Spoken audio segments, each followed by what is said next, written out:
Ambassador, you famously accepted a lunch date with Taiwan's representative in New York, James Lee. That was back in September 2020.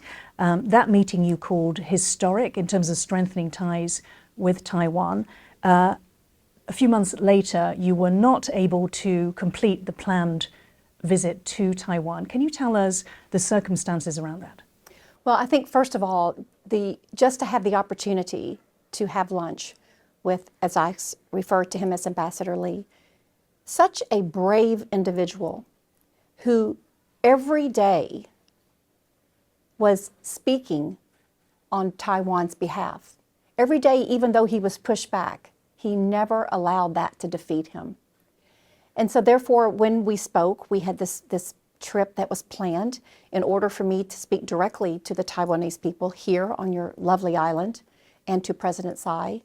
And it was very unfortunate. We were very prepared, and as you can imagine, most anticipated an incredible 2-day visit.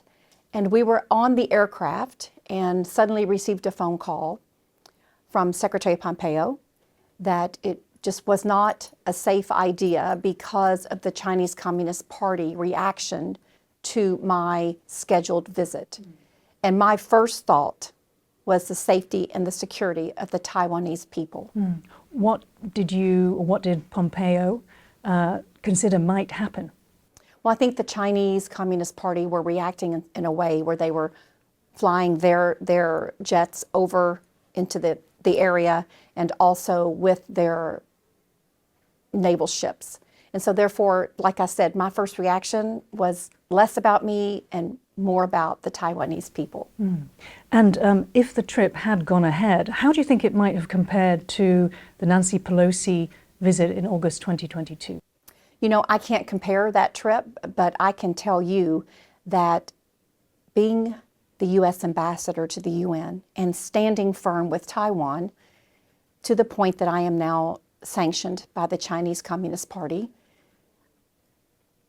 I would have had my own dialogue. I would have spoken in a way that would have been a delivery of a message from President Donald Trump. So I can't compare the two, but I can say that she too cares deeply about this island.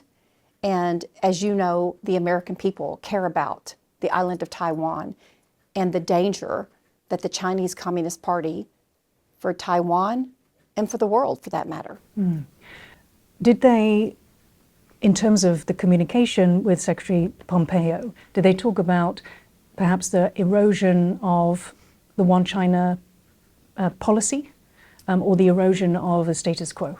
So I'm not at liberty to disclose conversations, but they were quite upset because they knew by my actions within the United Nations that I was relentless with the Chinese Communist Party and their absolute, to me, wrong assumptions of not allowing Taiwan to be part of the United Nations. And that is something that I'm here today as a citizen of the United States, a private citizen, that I continue to speak on behalf of the Taiwanese. You've tweeted and you've spoken about Taiwan supporting Taiwan's full participation in the United Nations.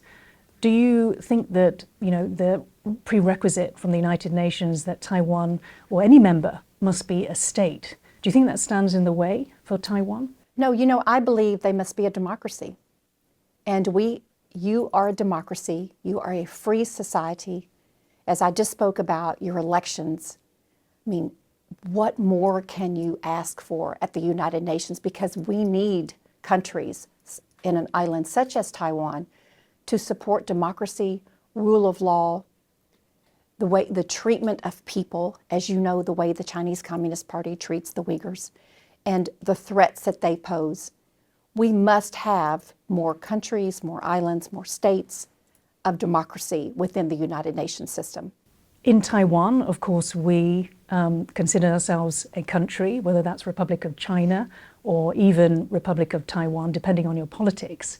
But for China, the concept of Taiwan joining the United Nations, that would be a change to the status quo.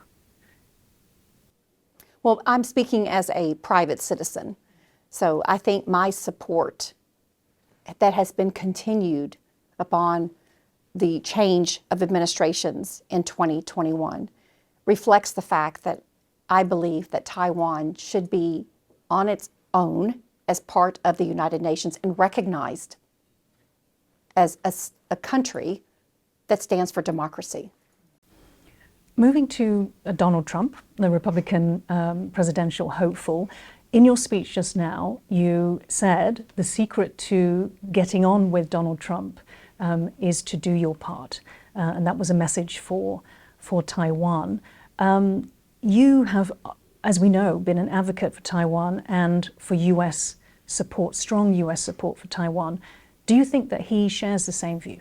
You know, if you look at the way that he articulated to the NATO countries, that they all need to carry their weight, the 2% of their GDP. So if you look at how that has made them stronger, and remember, he was speaking about this in 2017, long before Russia invaded Ukraine. So what if they had not have reacted and actually understood the importance of increasing their GDP to 2% for defense? We wouldn't have the success that we're having right now with Ukraine. And not only did it strengthen NATO, but it also opened up within the NATO countries the ability to give and take. You look at Poland, you look at Germany and the countries that have provided weapons and that have provided financial aid.